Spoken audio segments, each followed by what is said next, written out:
Thank you all. I'm very excited to introduce the director of this last film, but we're happy to talk about all four as well. Vadim Dumesh, thank you so much for being here. Thank you.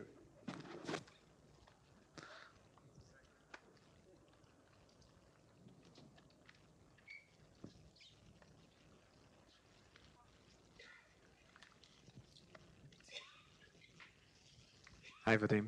Hi, thank you very much for coming. It's a pleasure to screen this film for you. We hope you enjoyed all the films, and you're welcome to comment on any of the films too. But let's start with Dirty Business, of course. We'll start with some Dirty Business and ask you how you got to the story, and also for those who are seeing this for the first time, really to clarify the different pieces, how this business works. So I first got to know. I visited the third location that we saw, the charcoal workshops. It's in the northern West Bank, close to Jenin. I discovered this place while scouting, and for a film my associate produced, a film called State 194 by Dan Seton.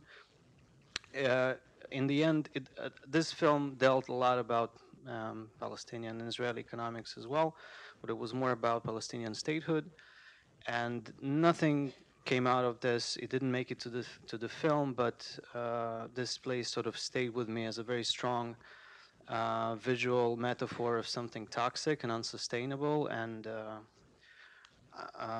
when I wanted to make a short film about the economic relations, I chose this place to go there.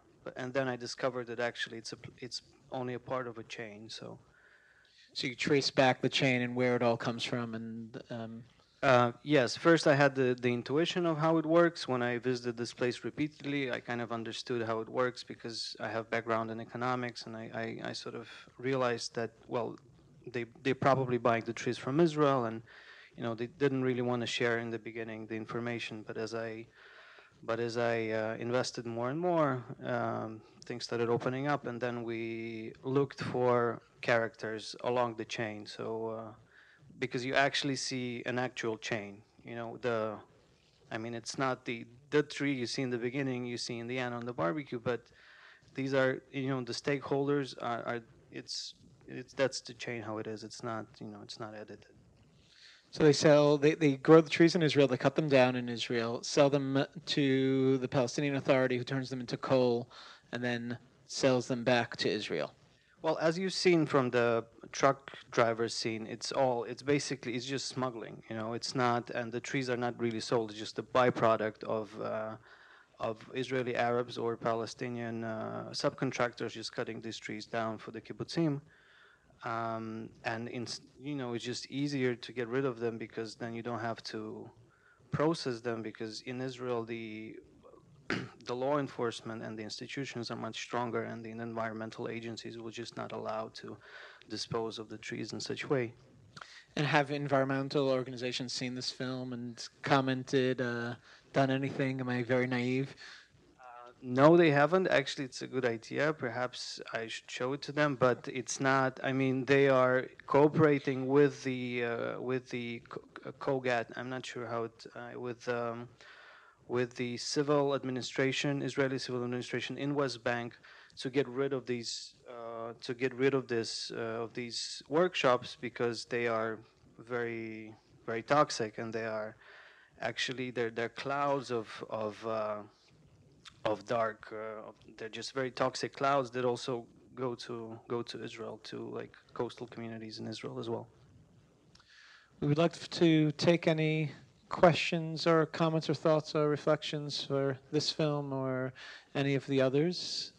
Um, And just I saw the connection with the second film, because the worker in the restaurant who is taking the call is actually an Eritrean refugee. Yes, so And I think also the social and economical films that are being made that show a little bit of some of the side dealings that are going on in Israeli society as far as both parts of both elements. I mean, obviously very different and run in very different ways, but both social elements that are kind of going under the radar. Yes, definitely. Yes, ma'am. I'll bring you a microphone so everybody can hear you.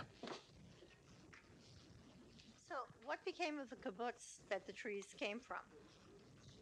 What? Sorry, what? What became of the kibbutz from where the trees came? It's still a very flourishing kibbutz. It's one of the richest kibbutzim in Israel, but I think their biggest business now is not agriculture; it's actually tourism, um, because they're situated on the north of the Yarden River, and it was important for me also to show this transition, which is which is less obvious, but it's also a transition from kibbutz, an agriculture economy, and a very like basic economy Israel once was, to Tel Aviv, which is this laissez-faire kind of very capitalistic uh, economy. So this is also like a small transition I hinted, from kibbutz to Tel Aviv. That's the yes. And it shows really how it interacts with so many aspects of life within Israel, the full spectrum. Great film. Thank you so much. Um, you also hinted at the corruption, that there's a lot of corruption involved in this, and I wonder if you could, or at least some, if you could talk a little bit more about that and how the economic relations between Israel and the Palestinian territories, you know, how that's contributing to that. And while I have the microphone, the other question I was wondering, you talked about that there is opposition from Israel to this industry because of the pollution. I wonder what's going on in the Palestinian territories about that. Yes, so corruption is when there's no other options, then corruption works as a economic or social lubricant. It makes things happen. So obviously, in conditions where transactions are very difficult and they're challenged, then But I think, I mean, there's not what you're probably referring to the scene where the subcontractors are thinking how they're going to get the trees to the other side. So basically, if you're in partnerships with if you have a joint venture sort of with Israelis, it would be just more. It would be easier for them to get permits for it's not like it's not corruption in its like a very illegal kind of way that you probably meant it. It's just if you have Israeli partners, it's easier for you to do things if you're a Palestinian. And those two guys where one of them was Israeli Arab and the other one was a Palestinian from the West Bank. The one which was a bit more nervous was the Palestinian from the West Bank. And usually this is how it works. Actually, usually you have an Israeli Arab who serves like an agent because they speak better Hebrew, they have Israeli citizenship, so they work as agents between the Palestinians and Israelis. And actually, I'm sorry if I'm getting too technical, but since 3 or 4 years, Israeli Arabs were allowed to go to the Palestinian Authority to Areas A freely. So this has fostered a lot of cross-border communication too, right? I think this is a perfect time to pitch actually another film that Yeah, we're screening here at the exactly. festival, Partner with the Enemy, which is screening at the JCC The on filmmakers Wednesday are here. night. The filmmakers are here, but also deals with economic exchange and business between Palestinians and Israelis. A very different story, of course, but definitely a strong connection there, and you could see a little more of that And there. to answer your second question, which was yes, well, not really. I mean, the things they have to deal with are, and the institutions are much weaker, and they have to deal with things that are much more immediate than environment. And I think you see it a lot in developing or emerging economies where sort of environment comes last.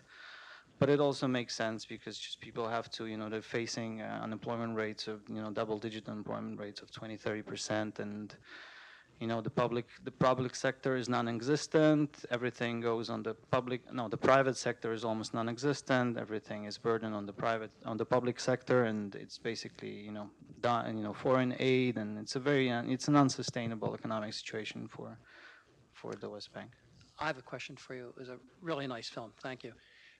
You bring very quickly a gross economic problem of global dimension when you say that Argentina and Romania are bringing in product where it's a matter of kilometers to get the product as opposed to import. Is there a structure of import duties that makes it easier to bring these products in cooperation as opposed to just drive 25 kilometers and pick it up?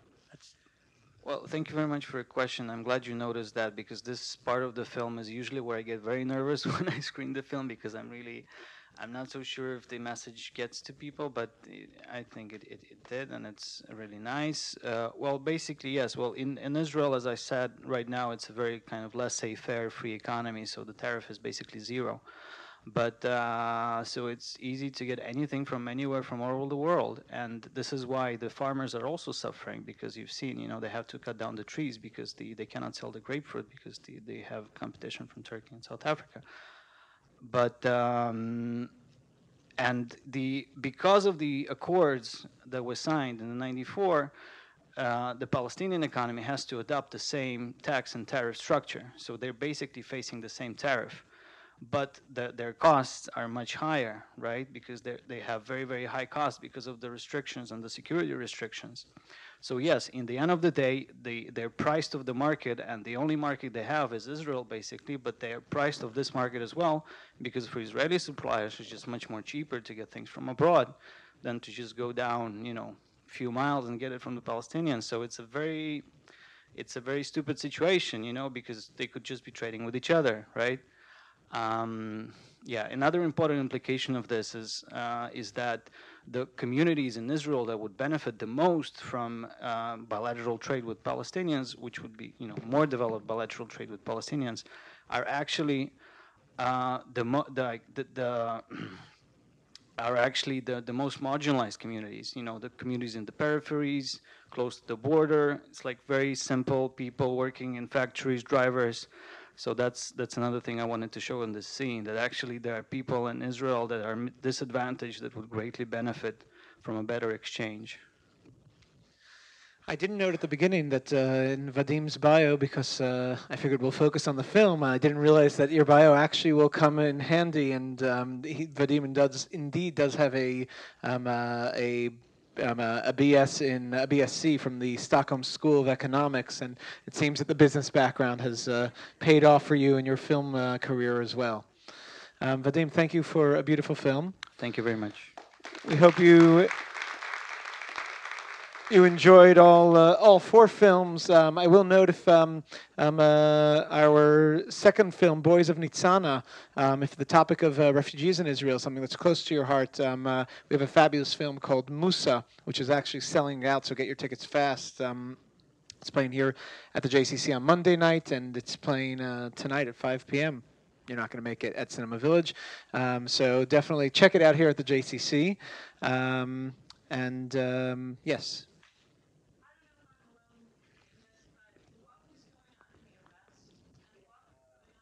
Nobody asked. We were consumed with the economics of. Yes, I'm happy to shed some light. I think it's actually a fascinating film that I can only speak as someone who's seen it a few times. The film, by the way, premiered here in the States at the Tribeca Film Festival, and I think is an extremely profound film that kind of deals with an alternative universe. Again, this is my interpretation. The director leaves it for interpretation, I would say. An alternative universe in which the Palestinians are the soldiers who are coming into the houses of Jews and raiding them in the way that now Palestinian homes are raided by Jewish soldiers. In this alternative universe, also, the filmmakers are Palestinian filmmakers who are making films about this topic the same way Israeli filmmakers kind of deal with their demons by making films about this topic. And it kind of turns it all around. One of the important things that I find beautiful about this film is the last shot when he looks directly in the camera, because I think this whole film is asking the viewer to look at themselves. By turning things around, it's putting you in their shoes, them in your shoes. It turns your perspective around, and then by looking straight in the camera, it's really reminding you that, what is going on here. You cannot disconnect yourself from the situation. Again, my take on this. Yes. The use of the name Amir, Hagai Amir is the assassin, the one who murdered Rabin. And that was repeated there, but turned around. I've never picked up on that, but Yigal Amir was the person who assassinated Rabin, and they really turn cinematically, it's using a lot of it's about cinema, and yet it also uses a lot of cinematic tools to kind of reference. It's a very familiar world. If anybody watches the Palestinian and Israeli films, these kind of themes often come up, and that film has been made before in an opposite way, and it kind of used it in an interesting way. I also like to point out that comparison between the first movie, Till Day's End, about the kids by the fishing ponds, and this film, how just as far as story structure, there's a similarity there that they both follow the young, naive boy who's kind of starting off in this and is coming with a little bit more innocence, and of course then is driven down by the system and brought into unethical situations. The second film is the first film, Till Day's End, is it looks like, it's on the on obviously on the coast. It looks somewhere between Tel Aviv and Haifa, just based on visually how it looks. I'm not sure exactly where. But you'll see, actually, if you ever take the train up, you'll see a lot of fishing pools right by the ocean, and it's a beautiful way to go. We have one last comment here from Carol. My comment about the arrest was that Yitzi and I taught a class up at City College with a bunch of kids, only one Jew, I think, there, and nobody got that they were Palestinian, except the one kid, the Jewish kid who spoke Hebrew, got that they were speaking Arabic, that they were Palestinian soldiers, and that they were Jews, even though, if you look, there were clues all over the place. I think he wore kippah, there was a Chanukiah somewhere. I think it was a big flaw of the film.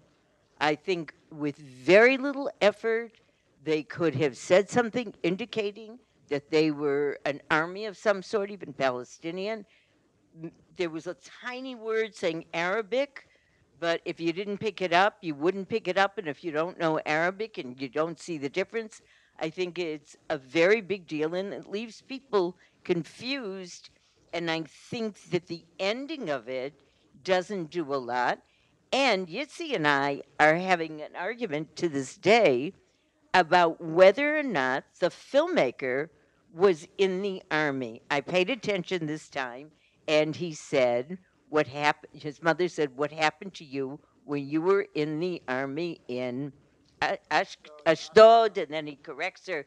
So he might have been in the Israeli army. Go no. All right, we won't put it up for a vote, but I will argue, a different point here. That I think part of not claiming it, that this is the Palestinians going in, makes it a little bit more of a universal story. Palestinians and Israelis, and it kind of makes it reflective in all societies. And this film has played well internationally, and not necessarily just in Jewish or Israeli or Palestinian organizations. I'm glad this is getting people excited. I see a lot of hands. We'll take a couple more comments. I was just going to say, I think that's what you just said. It's part of a larger problem as non-initiates watching these films, because I had problems with that one, and I also had problems with the last one. And when you explain it, it all makes sense. But it's because I don't know. I don't hear the difference between Hebrew and Arabic. And so I think that, as I say, I think it's a larger problem because these problems are so intimate for the Israelis and of course, much less so for us. And by the way, all young filmmakers making these short films. Vadim, do you have any reflections on this conversation? Usually it's a very, very big challenge to put things like this across, and there's not many ways you can do this discreetly other than just indicating which language is being spoken. You don't want to give out, you don't want to spoil your cinematic intent with cues that are just obvious, so that's just just for you to know, for filmmakers it's a huge challenge to put this across. So And always remember, this is all being done with very limited budgets, and these films look much more beautiful than they should actually on the budgets that they're working on. See, I think for a learning experience that they wanted the confusion, that was built into the film, because how does learning take place is when you don't accept the status quo. A wonderful note to end on. But the conversation will continue. Please join us actually in half an hour up in the Speakeasy Cafe in the lobby. We're going to have our panel on freedom of speech in Israel. And then films coming later on, Arabic movie, followed by Rock in the Red Zone. Vadim, thank you again. And thank you all for coming. These films are screening. They're screening in Cinema Village as well. Tell your friends because they shouldn't miss these.